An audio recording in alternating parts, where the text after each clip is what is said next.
Students हम discuss करेंगे important news के बारे में और उससे रिलेटेड जो इन्फॉर्मेशन है हमारे यूपीएससी के एग्जाम के पर्सपेक्टिव से इम्पोर्टेंट उसको हम यहाँ पर डिस्कस करेंगे। First news is regarding the Republic day celebration के बारे में है। और स्टूडेंट्स रिपब्लिक डे सेलिब्रेशन के जो मेन गेस्ट रहे हैं फ्रांस के प्रेसिडेंट, तो इंडिया फ्रांस के जो रिलेशंस के अंदर न्यू डेवलपमेंट हुआ उनके बारे में भी यहाँ पर डिस्कस किया गया है। तो रिपब्लिक डे सेलिब्रेशन से रिलेटेड जो इम्पोर्टेंट न्यूज़ हैं हमारे एग्जाम के पर्सपेक्टिव से इम्पोर्टेंट उनको हम यहाँ पे डिस्कस करेंगे। इंडिया और फ्रांस के जो रिलेशंस के अंदर जो न्यू डेवलपमेंट हुआ है, वो न्यू एग्रीमेंट जो साइन किए गए हैं, चाहे वो डिफेंस के सेक्टर से रिलेटेड हो या यहाँ पे टेक्नोलॉजी ट्रांसफ़र के सेक्टर से रिलेटेड हो, उन टॉपिक्स के बारे में हम यहाँ पे डिस्कस करेंगे। तो स्टूडेंट सबसे पहले आपको रिपब्लिक डे सेलिब्रेशन के बारे में पता होना चाहिए। आप देखिए कि 2024 का जो रिपब्लिक डे को सेलिब्रेट किया गया है उसके अंदर इंडियन गवर्नमेंट के द्वारा जो नारी शक्ति है उसको एज ए मेन थीम रखा गया। नारी शक्ति की मेन थीम के थ्रू में वुमेन्स का जो कंट्रीब्यूशन है उसको रिकॉग्नाइज किया गया है कि वुमेन्स का हमारे डिफेंस सेक्टर के अंदर जो कंट्रीब्यूशन हो या डिफेंस सेक्टर के अलावा जो अलग अलग पार्ट्स हैं, चाहे यहाँ पे स्पेस का सेक्टर हो, चाहे डेमोक्रेसी के सर्वाइवल के लिए जो इलेक्शन कमीशन है उसका सेक्टर हो, तो हर के अंदर में जो वुमेन्स का जो कंट्रीब्यूशन है उसको यहाँ पे रिकॉग्नाइज किया गया है। स्टूडेंट्स अगर हम बात करें फर्स्ट न्यूज़ के बारे में, तो आप देखिए कि बीएसएफ का जो परेड का जो कंटिजेंट है उसको यहाँ पे शो किया गया है। बीएसएफ की जो वुमेन सोल्जर है उनको यहाँ पे दिखाया गया है कि वो कैमल के ऊपर में प्रेजेंट समय में सिटिंग है। तो आपको यहाँ पे बीएसएफ के बारे में जानकारी होनी चाहिए। आप देखिए कि जो बॉर्डर सिक्योरिटी फोर्स है उसका जो पेट्रोलिंग का एरिया है, जो सिक्योरिटी की एक्टिविटीज़ है, वो आपको इंडिया पाकिस्तान बॉर्डर के एरिया में देखने के लिए मिलती है। 1965 के समय में इसको इस्टेब्लिश किया गया था। 1 दिसंबर 1965 के समय में बीएसएफ को इस्टेब्लिश किया गया एज ए बॉर्डर सिक्योरिटी के पर्सपेक्टिव से। इंडिया और पाकिस्तान का जो बॉर्डर है वहाँ पे इनके द्वारा जो सिक्योरिटी है उसको कैरी आउट किया जाएगा। आप देखिए कि लेटर फॉर्म के अंदर में पाकिस्तान का जो ईस्टर्न पार्ट है वो यहाँ पे अलग से एक न्यू कंट्री के रूप में क्रिएट होता है 1971 के समय में। और इस वजह से बीएसएफ के द्वारा प्रेजेंट समय में जो सिक्योरिटी की एक्टिविटीज़ हैं इंडिया पाकिस्तान के अलावा इंडिया बांग्लादेश का जो एरिया है वहाँ पे भी कैरी आउट की जाती हैं। इंडिया पाकिस्तान और इंडिया बांग्लादेश का जो एरिया है वहाँ पे इनके द्वारा जो पेट्रोलिंग है, सिक्योरिटी का जो एक्टिविटीज़ है उनको कैरी आउट किया जाता है। आप देखिए कि यहाँ पे वुमेन सोल्जर को शो किया गया है बेसिकली कैमल के ऊपर में। तो आपको कैमल का पता होना चाहिए। कैमल को बेसिकली डेजर्ट का जो सिप का एरिया है उसके सिप के रूप से भी कहा जाता है। और आप देखिए हमारा जो डेजर्ट का एरिया है, स्पेशली थार डेजर्ट जो पाकिस्तान के साथ में अपना बॉर्डर शेयर करता है, वहाँ पे जो कैमल्स हैं उनको ही यूज किया जाता है पेट्रोलिंग की जो एक्टिविटीज़ हैं उनकी रिगार्डिंग में। 1 दिसंबर का जो डे है, दिसंबर का फर्स्ट वीक के दौरान में यहाँ पे बीएसएफ का जो राइजिंग डे है उसके रूप में भी हर एक साल सेलिब्रेट किया जाता है। उस समय में जो मिनिस्टर ऑफ होम अफेयर्स है उनके द्वारा इनकी जो सेलिब्रेशंस है उनके अंदर पार्टिसिपेट करते हैं। और आप देखिए कि डिफेंस सेक्टर के रिगार्डिंग में काफ़ी सारे न्यू इनिशिएटिव्स हैं वो लिए जाते हैं। जैसे कि अभी रिसेंटली प्रपोज किया गया था कि बीएसएफ के द्वारा ही इंडिया म्यांमार का जो बॉर्डर है वहाँ पे सिक्योरिटी की जो एक्टिविटीज़ हैं, पेट्रोलिंग का जो एक्टिविटीज़ हैं वहाँ पे बीएसएफ के द्वारा कैरी आउट किया जाएगा। तो बेसिकली वो प्रपोजल फेज के अंदर में था इंडिया म्यांमार बॉर्डर के रिगार्डिंग में। यहाँ पे आपको कैमल के बारे में कुछ इन्फॉर्मेशन होनी चाहिए और बीएसएफ के रिगार्डिंग में जो रिसेंट जो डेवलपमेंट हुआ उसके बारे में भी आपको पता होना चाहिए। आप देखिए कि बीएसएफ का जो रिसेंट डेवलपमेंट है उसके बारे में अगर हम डिस्कस करें, हमारी सेंट्रल गवर्नमेंट के द्वारा बीएसएफ का जो ज्यूरिसडिक्शन 15 किलोमीटर के आसपास देखने के लिए मिलता है कुछ स्टेट्स के अंदर में, उसको इंक्रीज करके 50 किलोमीटर किया गया था। आप देखिए कि पंजाब गवर्नमेंट के द्वारा उस बेसिकली जो यहाँ पे एक्ट लाया गया उसको अपोज किया गया पंजाब की गवर्नमेंट के द्वारा। पंजाब के द्वारा कहा गया कि ऑलरेडी उनका जो जोग्राफिकल एरिया है वो काफ़ी कम है कुछ बिग स्टेट्स के कंपैरिजन के अंदर में। तो अगर 50 किलोमीटर यहाँ पे बीएसएफ का जो ज्यूरिसडिक्शन है उसको इंक्रीज किया जाएगा तो उन 50 किलोमीटर्स के अंदर में लॉ एंड ऑर्डर का जो सिचुएशन है, वहाँ पे जो पब्लिक ऑर्डर का जो सिचुएशन है, उन सभी को बीएसएफ के द्वारा means ministry of home affairs के द्वारा डील किया जाएगा। तो इस वजह से पंजाब के द्वारा उसको अपोज किया गया था। पंजाब के द्वारा सुप्रीम कोर्ट के अंदर भी जो पेटिशन है उसको फाइल किया गया कि जो स्टेट का जो लेजिस्लेटिव ज्यूरिसडिक्शन है उसके अंदर में इस तरीके के कानूनों के थ्रू में सेंट्रल गवर्नमेंट के द्वारा इंटरवेन किया गया है। तो इस तरीके से उनका एक सुप्रीम कोर्ट के अंदर पेटिशन भी था जिसमें बीएसएफ का जो ज्यूरिसडिक्शन एरिया है उसको इंक्रीज किया गया था बॉर्डर एरिया के अंदर में। नेक्स्ट अगर हम बात करें स्टूडेंट्स, यहाँ पे कैमल को शो किया गया है तो आपको कैमल के बारे में इंफॉर्मेशन होनी चाहिए। आप देखिए कि 2019 का जो प्रीलिम्स का पेपर है उसके अंदर में यूपीएससी ने एक खराई कैमल के बारे में क्वेश्चन पूछा था। तो बेसिकली आपको कच्छ का जो रीजन है वहाँ पे आपको देखने के लिए मिलता है खराई कैमल का जो यूज है। उनके अंदर बेसिकली 2 हम्प आपको देखने के लिए मिलते हैं। 2 हम्प जो हैं, 2 हम्प वहाँ पे कैमल के वहाँ पे आपको देखने के लिए मिलेंगे। तो this is all the information related to the BSF के पर्सपेक्टिव से है। नेक्स्ट न्यूज़ के बारे में अगर हम बात करें, इंडिया और फ्रांस के पर्सपेक्टिव से यहाँ पे डिस्कस किया गया। इंडिया और फ्रांस ने अपना जो डिफेंस सेक्टर है उसके अंदर में नए एग्रीमेंट्स हैं उनको साइन किया गया है, जिसको कि basically defence industrial road map का जो नाम है वो दिया गया है कि इंडिया और फ्रांस के द्वारा डिफेंस के सेक्टर के अंदर में जो इंडस्ट्रियल प्रोडक्शन है, जो डिफेंस के जो वेपन्स है उनका जो प्रोडक्शन है उसकी रिगार्डिंग एक रोड मैप है उसको यहाँ पे शामिल किया गया है। तो इंडिया फ्रांस के द्वारा क्या क्या यहाँ पे साइन किया गया है स्टूडेंट्स, डिफेंस का basically industrial road map, defence का इंडस्ट्रियल रोड मैप है उसको साइन किया गया है। क्या एक्टिविटी इसके अंदर कैरी आउट की जाएगी, बेसिकली स्टूडेंट्स यहाँ पे आपको कोऑपरेशन देखने के लिए मिलेगा डिफेंस के प्रोडक्शन के अंदर में। फ्यूचर के समय में जो कोलोब्रेशन है उसको कैरी आउट किया जाएगा इंडिया और फ्रांस के पर्सपेक्टिव से, यहाँ पे कोलोबरेटिव वे में डिजाइन को कैरी आउट करना हो या किसी मिलिट्री हार्डवेयर का यहाँ पे डेवलपमेंट करना हो, वो सभी यहाँ पे इंडिया और फ्रांस के द्वारा इस डिफेंस इंडस्ट्रियल रोड मैप के थ्रू आपको देखने के लिए मिलेगा। डिफेंस स्पेस पार्टनरशिप है उसको भी यहाँ पे साइन किया गया है कि स्पेस के सेक्टर के अंदर में सिचुएशनल अवेयरनेस को इंक्रीज करने के पर्सपेक्टिव से यहाँ पे डिफेंस स्पेस पार्टनरशिप है उसको भी साइन किया गया बोथ कंट्रीज के द्वारा। अगर हम सैटेलाइट लॉन्च के कोऑपरेशन के बारे में डिस्कस करें तो आप देखिए कि डिफेंस स्पेस पार्टनरशिप का ही वो पार्ट है, सैटेलाइट लॉन्च के अंदर भी कोऑपरेशन है उसको यहाँ पे इंडिया और फ्रांस के द्वारा कैरी आउट किया जाएगा। तो आप देखिए कि डिफेंस और स्पेस का एक पार्टनरशिप है और इसके अलावा डिफेंस इंडस्ट्रियल रोड मैप वो दोनों ही कंट्रीज का यहाँ पे देखने के लिए मिला है। इसके अलावा स्टूडेंट्स अगर हम बात करें जॉइंट वेंचर्स के पर्सपेक्टिव से, तो लार्ज स्केल पे कोई भी जॉइंट वेंचर है वो नहीं देखने के लिए मिला, बट हेलीकॉप्टर के पर्सपेक्टिव से सिविलियन वे में जो हेलीकॉप्टर्स है उनको यूज़ किया जाए तो उसके रिगार्डिंग एक जॉइंट वेंचर है उसको भी यहाँ पे शामिल किया गया कि हेलीकॉप्टर का जो प्रोडक्शन है वो कैरी आउट किया जाएगा टाटा के द्वारा, इंडिया के अंदर जो टाटा ग्रुप है उसके द्वारा, और बेसिकली यहाँ पे एयरबस नाम का जो कंपनी है उनके द्वारा यहाँ पे हेलीकॉप्टर्स का जो प्रोडक्शन है उसको जॉइंट वेंचर के रूप में डेवलप किया जाएगा इंडिया और फ्रांस के पर्सपेक्टिव से। तो ये कुछ यहाँ पे न्यू डेवलपमेंट है, बट कुछ ड्रॉबैक भी यहाँ पे देखने के लिए मिले हैं। जैसे जैतपुर जो महाराष्ट्र के अंदर सिचुएटेड है, ऑलरेडी उस जैतपुर के बारे में हमने कुछ दिन पहले ही रीड किया था। तो आप देखिए कि जैतपुर नाम का जो जगह है महाराष्ट्र के अंदर में, वहाँ पे एक न्यूक्लियर पावर प्लांट है जिसको इस्टेब्लिश करना था फ्रांस के द्वारा, बट अभी तक उसके रिगार्डिंग में कोई भी एग्रीमेंट्स है उनको साइन नहीं किया गया है।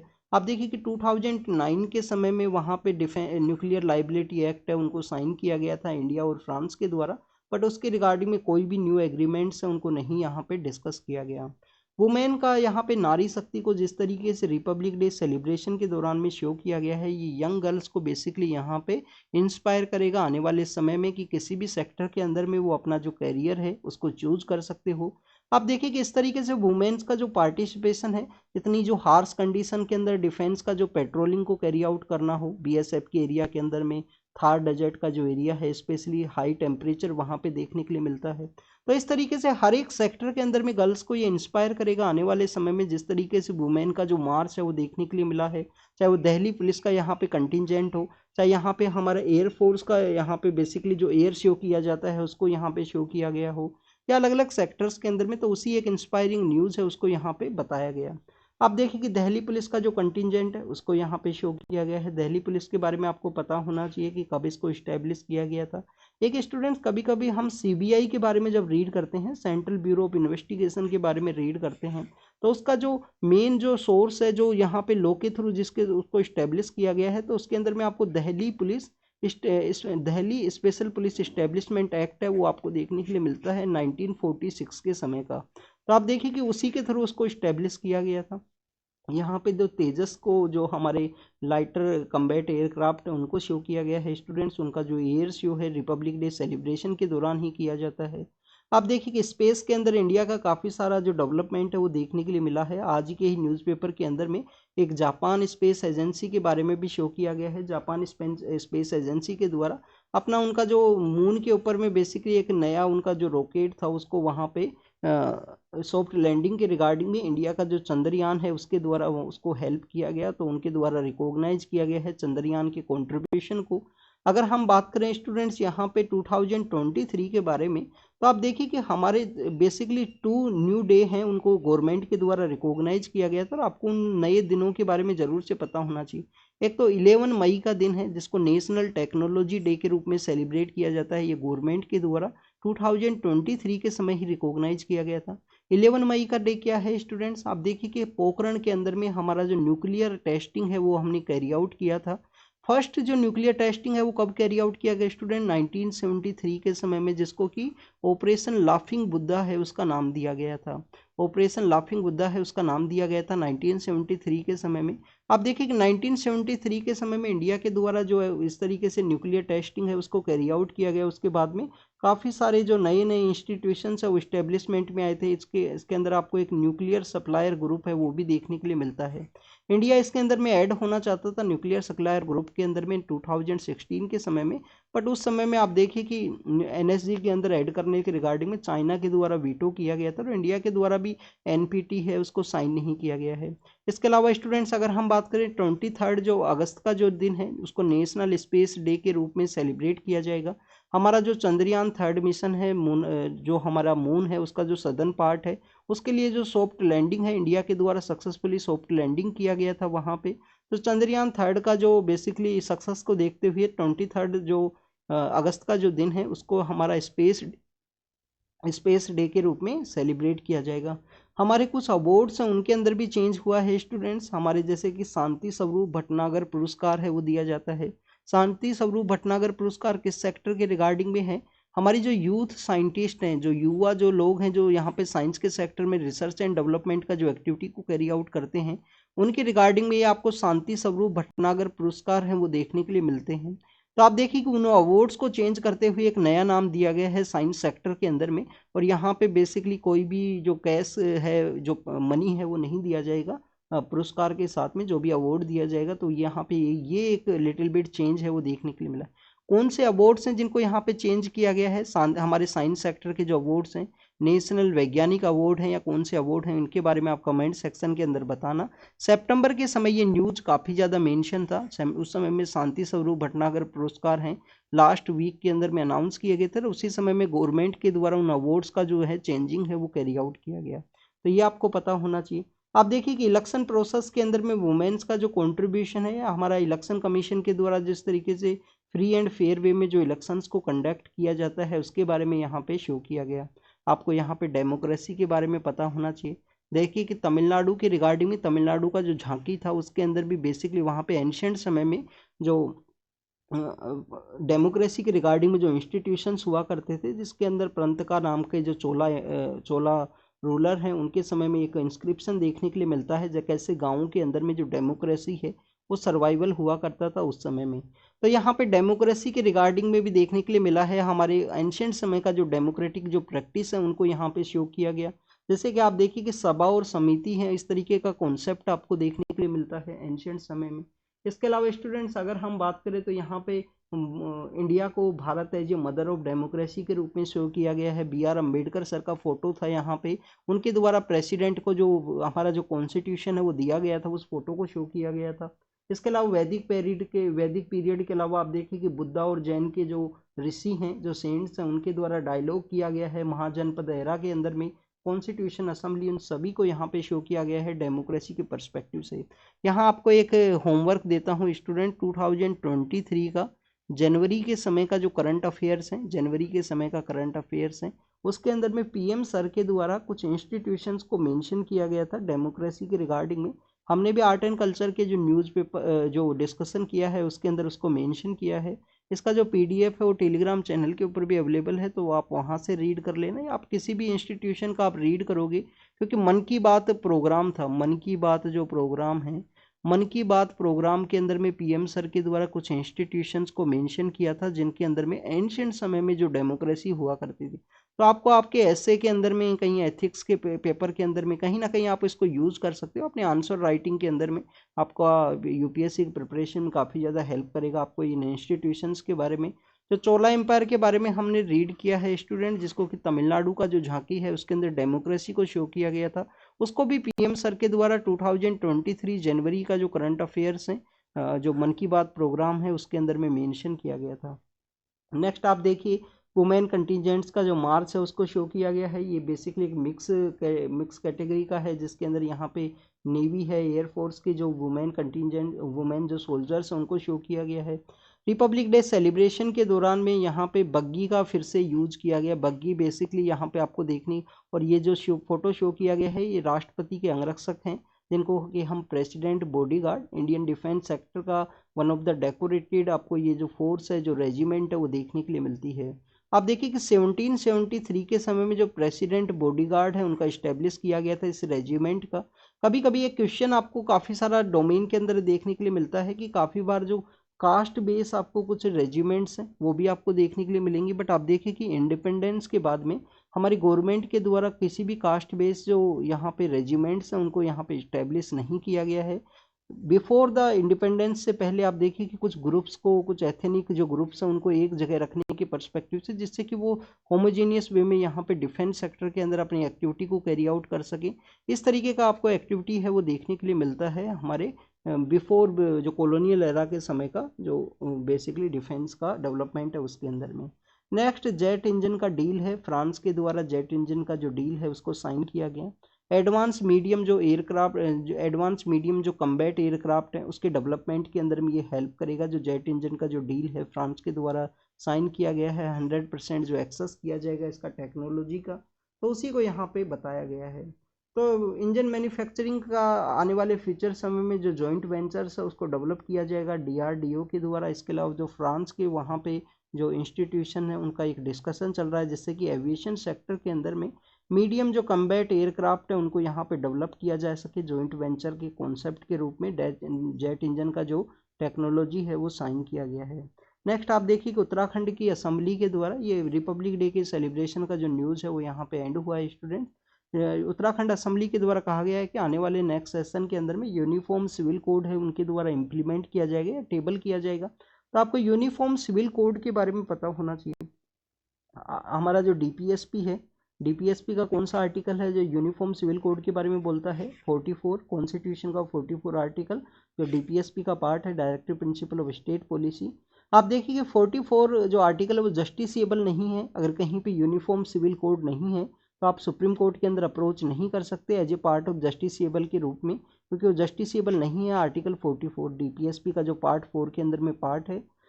स्टूडेंट्स अगर हम बात करें यूनिफॉर्म सिविल कोड के बारे में तो हमारे यहाँ पे जो गोवा का जो एरिया है वहाँ पे आपको देखने के लिए मिलता है, क्योंकि वहाँ पे पोर्तुगीज का रूल हुआ करता था। इवन लास्ट समय तक पोर्तुगीज का जो रूल हुआ करता है। इंडिया की जो इंडिपेंडेंस को अचीव करने के बाद में गोवा का जो एरिया है उसको इंडिया के अंदर में ज्वाइन किया गया था, उसको वहाँ पे फ्री करवाया गया था आफ्टर द इंडिपेंडेंस के बाद में। तो कभी कभी एक कॉमन क्वेश्चन पूछ लिया जाता है, आपको 4 यहाँ पे फॉरेन पावर्स का नाम दे दिया जाएगा। इंग्लिश हैं, फ्रेंच हैं, फ्रेंच के अलावा आप देखिए कि बेसिकली डच हैं, डच के अलावा आप देखिए कि पोर्तुगीज हैं। क्वेश्चन ये पूछ लिया जाएगा, यूपीएससी ने वैसे क्वेश्चन पूछा भी है काफ़ी बार। आप देखिए क्वेश्चन ये पूछ लिया जाएगा कि कौन सी फॉरेन पावर है जो सबसे लास्ट इंडिया से गए थे, तो आपको यहाँ पे पता होना चाहिए पोर्तुगीज का जो गोवा के अंदर रूल है। तो गोवा एकमात्र स्टेट है इंडिया का प्रेजेंट समय में जहाँ पे यूनिफॉर्म सिविल कोड का कॉन्सेप्ट आपको देखने के लिए मिलता है। इंडिया के अंदर क्या यूनिफॉर्म सिविल कोड है उसका इम्प्लीमेंटेशन ईजी होगा स्टूडेंट? तो ईजी तो नहीं देखने के लिए मिलेगा। हो सकता है कि इसके अंदर में कुछ ब्रॉड जो रिलीजन्स हैं उसके जो लोग हैं उनका यहाँ पे एक यूनिफॉर्म सिविल कोड लाया जा सके पर्सनल लॉज के अंदर में। इसके अलावा स्टूडेंट्स अगर हम बात करें हमारे यहाँ पे हर एक एरिया के अंदर में डिफरेंट ट्राइबल ग्रुप आपको देखने के लिए मिलता है। आप देखिए कि ट्राइबल ग्रुप्स के अंदर में जो उनके जो पर्सनल लॉज हैं वो डिफरेंट आपको देखने के लिए मिलेंगे। कुछ ट्राइबल सोसाइटी जितना ओपन है, जितना हमारे यहाँ पे जो लिविंग इनका जो कॉन्सेप्ट हुआ करता है कि बिफोर द मैरिज एक दूसरे को जो पसंद करेंगे लोग, इस तरीके का कॉन्सेप्ट आपको कुछ ट्राइबल कम्युनिटीज़ के अंदर देखने के लिए मिलेगा। कुछ ट्राइबल कम्युनिटीज़ के अंदर में आप देखिए कि मैट्रियार्कल सोसाइटी है उसका डोमिनेशन देखने के लिए मिलता है, और हमारे पार्ट ऑफ इंडिया के अंदर में पैट्रियार्ची है उसका आपको देखिए कि जो पुरुष प्रधान जो सोसाइटी है वो देखने के लिए मिलती है। तो ट्राइबल कम्युनिटीज़ का डिफरेंट प्रोसेस है, तो उनकी रिगार्डिंग में किस तरीके से इसको इम्प्लीमेंट किया जाएगा ये अभी एक से इसका जो डिस्कशन है इसका डिस्कशन के बाद में ही इम्प्लीमेंटेशन देखने के लिए मिलेगा। ये बेसिकली स्टेट के अंदर किया गया है, उत्तराखंड असेंबली के द्वारा सजेस्ट किया गया है नेक्स्ट सेशन के अंदर में उनके द्वारा इस तरीके से जो बिल है वो लाया जाएगा यूनिफॉर्म सिविल कोड के पर्सपेक्टिव से। Red hole mining basically Meghalaya के पर्सपेक्टिव से न्यूज के अंदर होती है, बट नागालैंड का कुछ एरियाज है वहाँ पे भी इसका प्रैक्टिस किया जाता है। Red hole mining one of the unscientific एक प्रैक्टिस है जिसके अंदर किसी भी एक पर्सन के द्वारा अपने पर्सनल यूज के पर्सपेक्टिव से जो कोल है उनको माइनिंग के थ्रू में निकाला जाता है। आप देखिए पहले एक लार्ज स्केल के ऊपर भी किया जाता था, बट उसके बाद में गवर्नमेंट के द्वारा इसको बैन किया गया था। कुछ लोग अपने पर्सनल बेसिस के पर्सपेक्टिव से रेड होल माइनिंग को है उसका प्रैक्टिस को कैरी आउट करते हैं। बट स्टूडेंट्स आपको यहाँ पे पता होना चाहिए कि जब हमारे जो सिल्कियारा नाम का जो टनल है उत्तराखंड का जो उत्तरकाशी डिस्ट्रिक्ट है, मैंने काफ़ी बार आपको सजेस्ट किया था उस समय में, आप उसका लोकेशन ज़रूर से देखना, क्योंकि आपको गढ़वाल और कुमायूं का जो रीजन है यहाँ पे भी उत्तराखंड से रिलेटेड ही न्यूज़ है। तो आप देखिए कि गढ़वाल का रीजन कहाँ है, कुमायूं का रीजन किधर है, उसके जो कुछ डिस्ट्रिक्ट्स हैं उनके बारे में आपको जानकारी होनी चाहिए। तो आप देखिए उत्तरकाशी आपको इस एरिया के अंदर देखने के लिए मिलता है। उस समय में हमने चार धाम के जो प्लेसेज हैं उनके बारे में भी काफ़ी डिस्कस किया था कि जो उत्तराखंड के जो चार धाम हैं उनका आपको north to south east to west इस तरीके से मैचिंग जरूर से कीजिए, क्योंकि हो सकता है आपसे क्वेश्चन पूछ लिया जाए। तो जो उत्तरकाशी डिस्ट्रिक्ट है उसके अंदर सिल्कियारा नाम की जो जगह है, सिल्कियारा जगह के अंदर में आप देखिए कि रेड होल माइनर्स के द्वारा ही लास्ट फेज के अंदर में जो टनल के अंदर कुछ वर्कर्स जो ट्रैप हो गए थे उनको निकाला गया था। स्टूडेंट्स उस न्यूज़ के अंदर में इन्वायरमेंट इम्पैक्ट असेसमेंट नाम का एक कॉन्सेप्ट है वो भी न्यूज़ के अंदर में था, क्योंकि आप देखेंगे उस कंप्लीट प्रोजेक्ट के अंदर में इन्वायरमेंट इम्पैक्ट असेसमेंट नाम का जो कॉन्सेप्ट आपको इन्वायरमेंट क्लियरेंस के पर्सपेक्टिव से देखने के लिए मिलता है। तो उस प्रोजेक्ट को अलग अलग पार्ट्स के अंदर में डिवाइड किया गया। तो आप देखिए आपको यहाँ पे एक चीज़ पता होनी चाहिए कि इन्वायरमेंट इम्पैक्ट असेसमेंट के रिगार्डिंग में कितना किलोमीटर होना जरूरी है, कितने किलोमीटर का रोड होना चाहिए, कितने किलोमीटर का कोई प्रोजेक्ट होना चाहिए जिसके अंदर में आपको इन्वायरमेंट क्लियरेंस लेना है। तो रीड करना होमवर्क है, कमेंट सेक्शन के अंदर बताना आप कितना किलोमीटर जरूरी है इन्वायरमेंट इम्पैक्ट असेसमेंट के पर्सपेक्टिव से। तो आप देखिए कि एक टॉपिक के साथ में आप काफ़ी सारी चीज़ें रीड कर सकते हो। न्यूज़पेपर को अगर आप डिटेल के अंदर अंडरस्टैंड करो, डिटेल के अंदर समझने का कोशिश करो। रेड होल माइनिंग के बारे में बात करें, गारो, खासी एंड जैंतिया, तीन वहाँ पे आपको जो हिल्स हैं वो देखने के लिए मिलती हैं। गारो है, खासी है और जैंतिया है, तीन हिल्स हैं जो कहाँ पे सिचुएटेड हैं, मेघालय के अंदर में। आप देखिए कि बेसिकली जो गारो और खासी का जो एरियाज है वहाँ पे रेड होल का जो माइनिंग प्रैक्टिस है वो कैरी आउट किया जाता है, कुछ जैंतिया के पार्ट्स के अंदर भी कैरी आउट किया जाता है। उसके रिगार्डिंग में द हिंदू के अंदर बेसिकली न्यूज के अंदर शो किया गया था दिसंबर या नवंबर के मंथ के समय का, जब सिल्कियारा के जो टनल के जो पर्सन वहाँ पे उसके अंदर ट्रैप थे। तो आप देखिए कि दिसंबर संडे का न्यूज़पेपर था उसके अंदर में बेसिकली फोटो दिखाया गया था कि कैसे मेघालय के अंदर जो रेड होल माइनिंग का प्रैक्टिस किया जाता है। 2018 के समय में सुप्रीम कोर्ट के द्वारा उनको बैन कर दिया गया, बट स्टिल कुछ एक्टिविटी आपको देखने के लिए मिलती हैं, लोग अपने पर्सनल यूज के लिए जाते हैं वहाँ पे, इस तरीके का इंसिडेंट होते हैं, लोगों का डेथ हुआ है। अब नागालैंड के अंदर ये न्यूज़ सामने आया है। नेक्स्ट अगर हम बात करें स्टूडेंट तमिलनाडु के पर्सपेक्टिव से है, आप देखिए तमिलनाडु के अंदर जो रिपब्लिक डे का सेलिब्रेशन किया गया, तो एएलटी न्यूज़ है, एएलटी न्यूज़ के जो को फाउंडर हैं उनको बेसिकली यहाँ पे जो प्राइज़ है वो दिया गया है। इनके द्वारा काफ़ी सारे जो फैक्ट्स हैं, काफ़ी सारे जो फैक्ट्स हैं उनको वेरीफाई किया जाता है। जैसे कोई ओल्ड वीडियो है 2014 का, उसको प्रेजेंट समय में शो करके किसी के द्वारा पैनिक किया जाए, तो उस समय में इनके द्वारा जो फैक्ट चेक का एक एक्टिविटी है वो देखने के लिए मिलता है। तो आप देखिए कि फेक न्यूज़ का जिस तरीके से स्प्रेड हुआ उनके बाद में इनको यहाँ पे इनका जो वर्क है उसके काफ़ी आपको जो इस तरीके के पॉजिटिव चीज़ देखने के लिए मिलती हैं, जिससे कि उनका जो फेक न्यूज़ है उसको इनके द्वारा कंट्रोल करने का कोशिश किया जाता है। काफ़ी बार बताया जाता है कि ये बेसिकली यहाँ पे फेक न्यूज़ है, पुरानी न्यूज़ है, जिसके थ्रू वायलेंस का सिचुएशन या करने का कोशिश किया गया है। तो एएलटी न्यूज़ के फाउंडर हैं मोहम्मद जुबैर नाम के जो पर्सन है, आपको जो ट्विटर है जो प्रेजेंट्स पास्ट के समय में जिसको ट्विटर बोला करते थे, प्रेजेंट समय में एक्स का नाम है, तो उसका थ्रू आप देख सकते हो, इनके काफ़ी सारे ट्वीट्स आपको देखने के लिए मिलेंगे। एएलटी न्यूज़ के वैसे एक फाउंडर बेसिकली कोई सिन्हा नेम है उनका, प्रतीक सिन्हा नेम है, उनके द्वारा इनको फाउंड किया गया था जब फेक न्यूज़ स्प्रेड होने लगा था। आप देखिए कि 2014-15 का वो एरा है जब यहाँ पे इंटरनेट का एक जो इंटरनेट का आपको जो पीक है वो देखने के लिए मिलता है इंडिया के अंदर, स्पेशली मोबाइल इंटरनेट। और 2016 के बाद में तो जो मोबाइल इंटरनेट का जो रेट्स है वो डिक्रीज हुआ। तो आप देखिए कि फेक न्यूज स्प्रेड होना स्टार्ट हुआ था, तो उस समय में इस तरीके का जो इंस्टीट्यूशन है उसका इस्टेब्लिशमेंट होना जरूरी था, जिससे कि फेक न्यूज को कंट्रोल किया जा सके, उसके बारे में जो फैक्ट्स है वो बताई जा सके।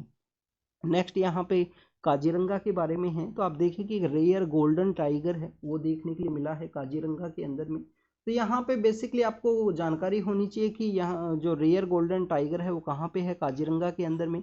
एक उड़ीसा के अंदर एक जगह है, उड़ीसा के अंदर एक जगह है जिसको कि हम सिमलीपाल के नाम से जानते हैं। तो आप देखिए कि सिमलीपाल के अंदर में वहाँ पे एक ब्लैक या सूडो मेलास्टिक नाम का जो टाइगर है वो पाया गया था। ब्लैक कलर का एक टाइगर है वो देखने के लिए मिला था सिमलीपाल के अंदर में। तो गोल्डन टाइगर कहाँ पे मिला है? काजीरंगा के अंदर में। रेयर गोल्डन टाइगर है, रेयर कलर है, ब्लैक कलर यहाँ पे मिसिंग है। आप देखिए कि जब भी यहाँ पे पिगमेंट्स के अंदर में जो वेरिएशन देखने के लिए मिलता है म्यूटेशन की एक्टिविटी के थ्रू में, ब्लैक ऑरेंज एंड अगर हम बात करें ब्लैक कलर है, ऑरेंज कलर है और येलो कलर है, वो यहाँ पे डोमिनेशन के अंदर में आते हैं। तो यहाँ पे जो ब्लैक कलर है वो मिसिंग है, इसी वजह से मोर गोल्डन कलर है उनका यहाँ पे अपीयर हुआ है। म्यूटेशन की एक्टिविटी के अंदर आपको देखने के लिए मिलेगा। आपको यहाँ पे काजीरंगा के बारे में जानकारी होनी चाहिए। काजीरंगा कहाँ है स्टूडेंट्स? ब्रह्मपुत्रा का सदर्न पार्ट के अंदर है या नॉर्दर्न पार्ट के अंदर है? तो आपको काजीरंगा का जो लोकेशन है उसके बारे में ज़रूर से पता होना चाहिए कि वो नॉर्दर्न पार्ट ऑफ यहाँ पे ब्रह्मपुत्र के सिचुएटेड है या सदर्न पार्ट के अंदर में, या ब्रह्मपुत्र का जो राइट बैंक है या लेफ्ट बैंक है कहाँ पे सिचुएटेड है, क्योंकि इस तरीके से जो क्वेश्चन है वो भी पूछे जा सकते हैं। जैसे कि 2015 का पेपर था प्रीलिम्स का, जिसके अंदर एक क्वेश्चन पूछा गया था कि बेसिकली जो कॉर्बेट है, जिम कॉर्बेट जो नेशनल पार्क है उसके थ्रू कौन सा रिवर है वो फ्लो करता है? कि रामगंगा नाम का जो रिवर है वो फ्लो करता है जिम कॉर्बेट नेशनल पार्क से। तो ऐसा क्वेश्चन है वो पूछ लिया गया था। तो आपको यहाँ पे कोई भी नेशनल पार्क है या प्रोटेक्टेड एरिया है उसके रिगार्डिंग में कोई रिवर अगर फ्लो करता है तो उसके बारे में भी आपको जानकारी होनी चाहिए। तो रेयर गोल्डन टाइगर है जो कि यहाँ पे म्यूटेशन के प्रोसेस के थ्रू गोल्डन टाइगर है, उसका गोल्डन कलर है वो अपीयर हुआ। उसका जो कहाँ पे शो किया गया है? काजीरंगा के अंदर में। ब्लैक टाइगर कहाँ था? सिमलीपाल नाम का जो एरिया है, सिमलीपाल नेशनल पार्क है, वहाँ पे सिचुएटेड टाइगर रिजर्व है जहाँ पे उड़ीसा के अंदर देखने के लिए मिला था ब्लैक टाइगर। स्टूडेंट्स यहाँ पे हम जो आसाम है उसके कुछ नेशनल पार्क्स के बारे में डिस्कस करेंगे। तो आपको आसाम के बारे में पता होना चाहिए कि ये यहाँ पे जो ब्रह्मपुत्र रिवर है वो फ्लो करती है।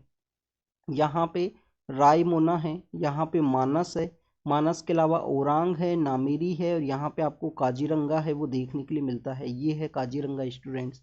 तो काजीरंगा यहाँ पे सिचुएटेड है। इसके अलावा देखिए कि ये टोटल 5 हुए, इसके अलावा 2 आपको ईस्टर्न पार्ट के अंदर में देखने के लिए मिलते हैं। डिब्रू सिकोवा है एंड दिहिंग पटकाई नाम का जो नेशनल पार्क है वो सिचुएटेड है ईस्टर्न पार्ट के अंदर में। तो उनका जो लोकेशन है उसको भी आपको पता होना चाहिए। काजीरंगा जो आसाम के अंदर सिचुएटेड है। नेक्स्ट अगर हम बात करें, गवर्नमेंट के द्वारा कहा गया कि जो आधार कार्ड अगर किसी पर्सन का है तो उसका प्रूफ नहीं है कि उसको सिटीजनशिप मिलेगा, इंडिया का वो सिटीजन है, उसका ये प्रूफ नहीं है, और बर्थ डेट का भी प्रूफ नहीं है। आप देखिए कि हमारे यहाँ पे जो अपना जो 10th क्लास का जो सर्टिफिकेशन है उसको बर्थ डेट का एक सर्टिफिकेशन के रूप में यूज किया जाता है मैक्सिमम जगह। आपका यूपीएससी एग्जाम के अंदर भी 10th क्लास की जो मार्कशीट है उसके अंदर आपका जो डेट है उसको ही आप बर्थ सर्टिफिकेशन के रूप में या बर्थ डेट के रूप में यूज करते हो। सिटीजनशिप के पर्सपेक्टिव से अगर हम डिस्कस करें तो आप देखिए आधार कार्ड तो फॉरेन पर्सन है उसके द्वारा भी बनवाया जा सकता है। अगर वो 180 डेज के आसपास इंडिया के अंदर रहते हैं तो उनके द्वारा आधार कार्ड है उसको बनवाया जा सकता है। 2009 के समय इस प्रोविजन को स्टार्ट किया गया था। आधार को एज ए मनी बिल के रूप में गवर्नमेंट के द्वारा पास किया गया। उस समय भी काफ़ी कंट्रोवर्सी देखने के लिए मिला था, सुप्रीम कोर्ट के अंदर अप्रोच किए थे। सुप्रीम कोर्ट ने कहा कि गवर्नमेंट के द्वारा ट्रांसपेरेंसी के पर्सपेक्टिव से आधार को एज ए यहाँ पे बेनिफिशियरी आइडेंटिफिकेशन के पर्सपेक्टिव से या उनको जो अपना मनी है वो सेंड करने के पर्सपेक्टिव से आधार कार्ड को लिंक करवाया जा सकता है सब्सिडीज के पर्सपेक्टिव से। स्टूडेंट्स यहाँ पे आपको आधार के बारे में बेसिक इन्फॉर्मेशन भी होनी चाहिए कि 12 डिजिट का आपको ये जो कार्ड है वो देखने के लिए मिलता है।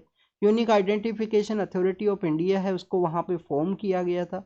इसके रिगार्डिंग में आपको एक पर्सन का नाम पता होना चाहिए, नंदन नेलिकनी नाम के एक पर्सन है, उनके द्वारा बेसिकली इसको इम्प्लीमेंट किया गया। जो इन्फोसिस के को फाउंडर हैं शायद नारायण मूर्ति हैं, उन्हीं के साथ में वो वर्क किया करते थे। आईआईटी बॉम्बे के पास आउट है नंदन नेलिकनी, जिनके द्वारा बेसिकली जो आधार कार्ड है उसको इनिशियल फेज में इम्प्लीमेंटेशन का उनका कंप्लीट वर्क था।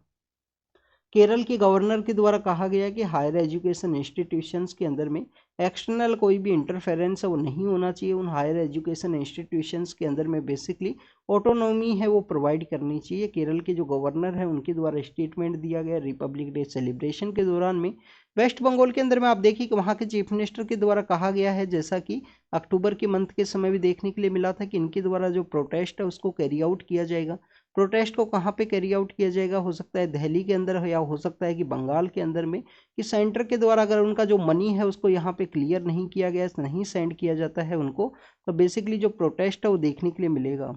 इसके अंदर में कुछ स्कीम्स है जिसके अंदर मनी के बारे में बताया गया है।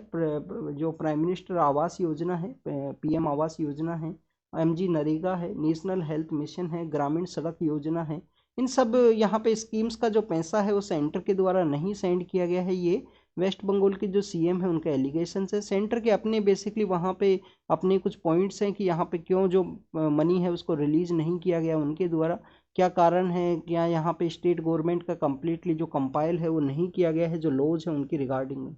एंडलेस वॉर के बारे में एक एडिटोरियल है वो मेंशन किया गया है। यूक्रेन और नाटो का जो क्राइसिस वहाँ पे क्रिएट हुआ, नाटो का आप देखिए यूक्रेन का एक डिमांड था कि नाटो का जो मेंबरशिप वो लिया जाए, रशिया ने उसी के अपोज के अंदर जो अटैक है वो यूक्रेन के ऊपर कैरी आउट किया था। और इस अटैक के अंदर में प्रेजेंट समय में जो बेलाग्रोड ओब्लास्ट का जो रीजन है जिसके अंदर यूक्रेन के द्वारा अटैक किया गया रशिया के अंदर एक प्लेन का, जिसके अंदर उन्हीं के जो प्रिजनर्स ऑफ वॉर्स हैं वो उसके पार्ट थे। तो आप देखिए कुछ अटैक के अंदर कुछ लोगों का डेथ हुआ है। लास्ट 2 ईयर्स से कंटिन्यूस ये वॉर का जो सिचुएशन है, क्योंकि आप देखिए कि फरवरी 2022 के समय में रसिया के द्वारा यूक्रेन के ऊपर अटैक किया गया था और उसके बाद में कंटिन्यूस अटैक देखने के लिए मिला है। रसिया यूक्रेन जो कन्फ्लिक्ट है, वॉर का जो सिचुएशन है, एंडलेस वॉर है, यूक्रेन कंप्लीटली वहाँ पे डैमेज हो चुका है। आप देखिए कि बेसिकली ब्लैक सी के अंदर में जो फूड का जो ट्रांसफ़र किया जाता था उसके रिगार्डिंग में भी काफ़ी सारे जो एग्रीमेंट्स हैं वो देखने के लिए मिले थे। 2023 के हमारे प्रीलिम्स के अंदर तो यूक्रेन से रिलेटेड काफ़ी सारे ऐसे प्लेसेज हैं जिनसे रिलेटेड जो क्वेश्चंस है वो पूछे गए थे प्रीलिम्स के पेपर के अंदर में। तो ये एंडलेस वॉर का जो सिचुएशन है उसके बारे में बताया गया है। यहाँ पे नाटो को बेसिकली यहाँ पे प्रैक्टिकल असेसमेंट है वो करना जरूरी है। तीनों ही जो स्टेक होल्डर्स हैं रसिया, यूक्रेन और नाटो को किस तरीके से यहाँ पे इस कन्फ्लिक्ट वॉर की सिचुएशन है उनको इनके द्वारा नेग्लेक्ट किया जा सकता है, रोका जा सकता है। बिल्किस बानो केस के बारे में डिस्कस किया गया। बिल्किस बानो केस के अंदर में हमारा जो जस्टिस सिस्टम है, जो क्रिमिनल जस्टिस सिस्टम है, इसके अलावा आप देखिए कि हमारे यहाँ पे काफ़ी सारे एरियाज के अंदर में जो क्वेश्चन है वो रेज किया गया। सोसाइटी के रिगार्डिंग में भी क्वेश्चन है वो रेज किया गया था, क्योंकि उन पर्सनस को जब रिलीज किया गया तो उनका बेसिकली आप देखिए कि माला के साथ में जो फूल माला है उनको पहना के उनका स्वागत किया गया था, जैसे कि उनके द्वारा कोई काफ़ी अच्छा वर्क करके वो वापस से आए हों। तो यहाँ पे काफ़ी सारे क्वेश्चंस के ऊपर काफ़ी सारे एरियाज के अंदर में जो क्वेश्चन है वो रेज किया गया है। सबसे पहले आप देखिए कि सुप्रीम कोर्ट के द्वारा जो रेमिशन का जो एक्टिविटी है उसको यहाँ पे क्वेश्चन किया गया कि स्टेट गवर्नमेंट, गुजरात का जो स्टेट गवर्नमेंट है उसका कोई भी ज्यूरिसडिक्शन नहीं है, no jurisdiction of the Gujarat government, कि उनको यहाँ पे रेमिशन का जो प्रोसेस है वो दिया जा सके, क्योंकि इन पर्सनस को जो कन्विक्ट किया गया था वो महाराष्ट्र के अंदर में किया गया था, क्योंकि उस समय में जो केस है उसको न्यूट्रलिटी के परस्पेक्टिव से या फेयर वे में यहाँ पे कंडक्ट किया जा सके, उस दौरान में महाराष्ट्र के अंदर में ट्रांसफ़र कर दिया गया था सीबीआई के द्वारा। और महाराष्ट्र गवर्नमेंट का यहाँ पे ज्यूरिसडिक्शन है, उनके द्वारा इनको जो रेमिशन है वो दिया जा सकता है। सेकंड, अगर हम बात करें स्टूडेंट्स, यहाँ पे हमारा जो जस्टिस सिस्टम है, स्टेट का जो एक्टिविटी है, कैसे इनको रिलीज किया गया, जस्टिस सिस्टम के ऊपर भी एक क्वेश्चन है वो रेज करता है। इसके अलावा आप देखिए कि heinous crime against the women है, तो रेमिशन जो पॉलिसीज़ हैं, हमारे जो प्रिजन कॉन्सेप्ट है, जो रेमिशन पॉलिसी है उसके ऊपर भी एक क्वेश्चन है वो रेज करता है। इसके अलावा स्टूडेंट्स ये कंप्लीट जो इंसिडेंट है वो आपको एक गैप शो करता है, बेसिकली हमारा जो लीगल थ्योरी है और प्रिजन जो रिफॉर्म सिस्टम है उसके अंदर में कितना गैप है उसको बेसिकली ये शो किया गया इस केस के अंदर में। तो उन्हीं के रिगार्डिंग में फेमिनिज्म के पर्सपेक्टिव से काफ़ी एरियाज़ के अंदर जो क्वेश्चन है इनके द्वारा रेज किए गए हैं जस्टिस सिस्टम के रिगार्डिंग में। आपको उन केसेस के बारे में ज़रूर से पता होना चाहिए। सबसे पहले आपको केस पता होना चाहिए कि रेमिशन का जो एक्टिविटी है कि किसके द्वारा किया जाएगा, तो कौन से केस के अंदर उसको डिफाइन किया गया है। रेमिशन के रिगार्डिंग में एक प्रिजन का जो कमेटी है वो बनेगा, उसके द्वारा एग्जामिन किया जाएगा कि जो पर्सनस रिलीज होने वाले हैं उनका किस तरीके से सोशियो इम्पैक्ट है, किस तरीके का उनका क्राइम था, सोसाइटी के ऊपर कोई इम्पैक्ट तो नहीं रहेगा क्या, यहाँ पे किसी पर्सन को थ्रीटन तो नहीं किया जाएगा उनके रेमिशन के बाद में। तो उन सभी को बेसिकली डील किया जाता है, उस केस के अंदर में डिफाइन किया गया था सुप्रीम कोर्ट के द्वारा। इन केसेस के बारे में हम क्यों डिस्कस कर रहे हैं स्टूडेंट्स, 9 या 10 जनवरी के समय का जो हिंदू डिस्कशन है उसके अंदर में हमने उन केसेस के बारे में काफ़ी डिटेल के अंदर डिस्कस किया है। तो आप को केस याद होनी चाहिए अगर आपको यूपीएससी की या सीरियस वे में तैयारी कर रहे हो, क्योंकि आप अपने मेंस के एग्जाम के अंदर उनको यूज करोगे। स्टूडेंट्स, वेस्ट बंगाल के अंदर में कलकत्ता हाई कोर्ट के अंदर कुछ डिफरेंस देखने के लिए मिले हैं जजेज के बीच में, तो उसी के रिगार्डिंग में सुप्रीम कोर्ट की जो बेंच है उनके द्वारा आज इस कार्रवाई है उस केस को यहाँ पे सुना जाएगा। 5 जज बेंच यहाँ पे सुप्रीम कोर्ट के पर्सपेक्टिव से। महाराष्ट्र के अंदर में जो मराठाज का जो रिजर्वेशन डिमांड है उनकी रिगार्डिंग में यहाँ पे एक न्यूज है, तो आपको यहाँ पे पता होना चाहिए कि मराठाज को बेसिकली जो मराठवाड़ा की जो मराठाज है उनको कुनबीज का जो स्टेटस है, मीन्स एग्रीकल्चर कम्युनिटीज का जो स्टेटस है वो दिया जाएगा। इससे पहले भी मराठाज को रिजर्वेशन दिया गया था। एक तो आप देखिए कि जो टोटल नंबर ऑफ जो यहाँ पे जो कैप लगाया गया था इंदिरा साहनी जजमेंट के थ्रू में, इंदिरा साहनी जजमेंट क्या है, 1992 के समय का जजमेंट है जिसके अंदर 50% जो रिजर्वेशन है वो देने के बारे में बात की गई थी, कैपिंग वहाँ पे लगा दिया गया था। तो आप देखिए कि इंदिरा साहनी जजमेंट के वायलेशन किया गया था यहाँ पे मराठाज को जो रिजर्वेशन यहाँ पे मोर देन 50% का जो कैपिंग है वो क्रॉस हुआ था। नेक्स्ट, मराठाज एक डोमिनेटिंग कास्ट आपको क्लास आपको देखने के लिए मिलता है महाराष्ट्र के अंदर में, तो वहाँ पे जो रिजर्वेशन प्रोवाइड किया गया उसको सुप्रीम कोर्ट के द्वारा इन पॉइंट्स के ऊपर में कैंसिल किया गया था। इनिशियल फेज के अंदर में बॉम्बे हाई कोर्ट के अंदर में उसका जो जो कन्फ्लिक्ट है वो देखने के लिए मिला था उस मराठा रिजर्वेशन की रिगार्डिंग में 2018-19 के समय का वो बात है। उसके बाद में आप देखिए कि यहाँ पे मराठवाड़ा के जो मराठाज हैं वो जिस समय निज़ाम का जब रूल हुआ करता था हैदराबाद के अंदर वो हुआ करते थे। आप देखिए कि अभी हमने सितंबर के समय भी इसको रीड किया था कि जो 17 सितंबर का जो दिन है, 17 सितंबर के दिन को बेसिकली सेलिब्रेट भी किया जाता है यहाँ पे मराठवाड़ा का जो लिबरेशन डे के रूप में, या हैदराबाद को इंडिया के साथ में जो इंटीग्रेशन डे है उसके रूप में भी सेलिब्रेट किया गया था। ऑपरेशन पोलो है उसके बारे में हमने वहाँ पे रीड किया था। तो आप देखिए कि वो जो मराठवाड़ा के जो मराठाज है, जो मराठवाड़ा रीजन है जो पहली निज़ाम के अंदर हुआ करता था, उनको यहाँ पे रिजर्वेशन है वो देने के बारे में डिस्कस किया गया है कि उनको कुनबीज के स्टेटस के थ्रू जो रिजर्वेशन है वो यहाँ पे प्रोवाइड किया जा सके। नेक्स्ट, अगर हम बात करें तमिलनाडु के गवर्नर के बारे में है, तो उनके द्वारा कहा गया है कि लॉर्ड श्री राम का तमिलनाडु के साथ में काफ़ी अच्छा रिलेशन है। आप देखिए रिलेशन तो है क्योंकि रामेश्वरम का जो टेम्पल है, रंगनाथ स्वामी का जो टेम्पल है जहाँ पे पीएम सर के द्वारा विजिट भी किया गया था बिफोर द जो 22 जनवरी को जो राम टेम्पल का वहाँ पे स्थापना हुआ, उसका इनोग्रेशन हुआ है उत्तर प्रदेश के अंदर में। तो उससे पहले बेसिकली यहाँ पे पीएम सर के द्वारा 7 टेम्पल्स है जहाँ पे विजिट किया गया था, जिसके अंदर 3 टेम्पल्स आपको तमिलनाडु से रिलेटेड देखने के लिए मिलते हैं। रंगनाथ स्वामी जो टेम्पल है, रंगनाथ स्वामी जो टेम्पल है वहाँ पे माना जाता है कि लॉर्ड श्री राम के जो डिटीज़ है उनका वो डिटीज़ का वो जगह है।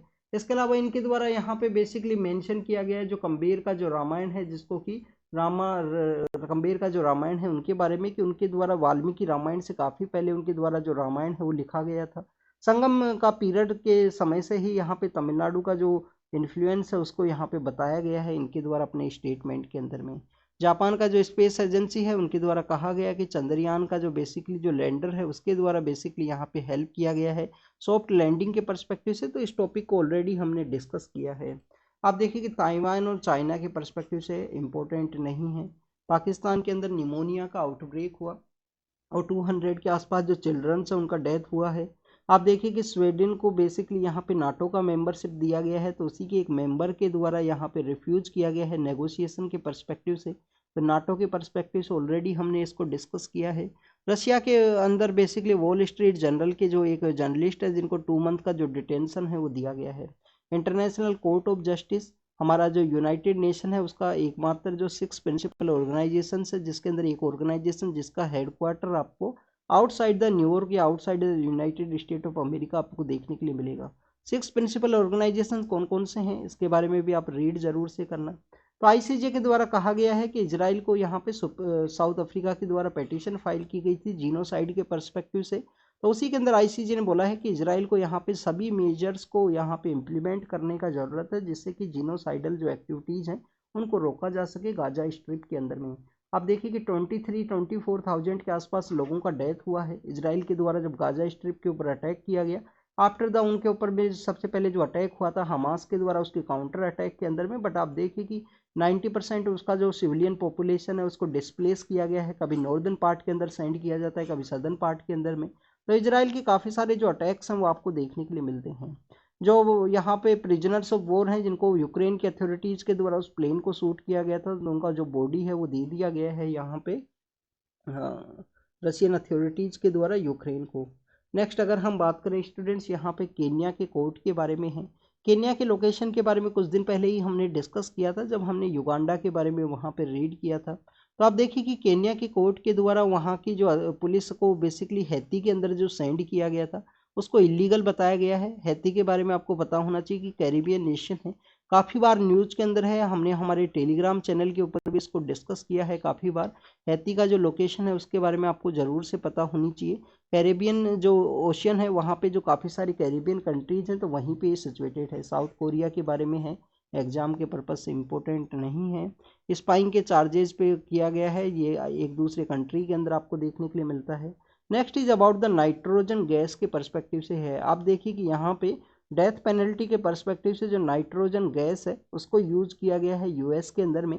तो उसी के रिगार्डिंग में एक डिबेट है वो देखने के लिए मिला है, क्या डेथ पेनल्टी के अंदर में यहाँ पे एक रेस्पेक्टफुल डेथ होना नहीं चाहिए, क्या इस तरीके से कि गैस को एज ए यूज किया जाएगा किसी के भी एग्जीक्यूशन के रिगार्डिंग में, जो कन्विक्टेड पर्सन है उनके डेथ पेनल्टी के रिगार्डिंग में, उसके रिगार्डिंग में ये क्वेश्चन है उसको ये रेज करता है। काफ़ी सारा जो डिबेट है वो देखने के लिए मिलेगा आपको। यहाँ पे नाइट्रोजन गैस के बारे में रीड करना होमवर्क है आपका। नाइट्रोजन गैस के द्वारा किस तरीके से जो किलिंग है वो किया जाता है, क्योंकि आपके एग्जाम के पर्पज से इसी तरीके के क्वेश्चन पूछे जाएंगे। तो this is all about the today's newspaper. जो भी इंपॉर्टेंट न्यूज़ है उसको हमने डिस्कस किया। Thank you student, thank you very much.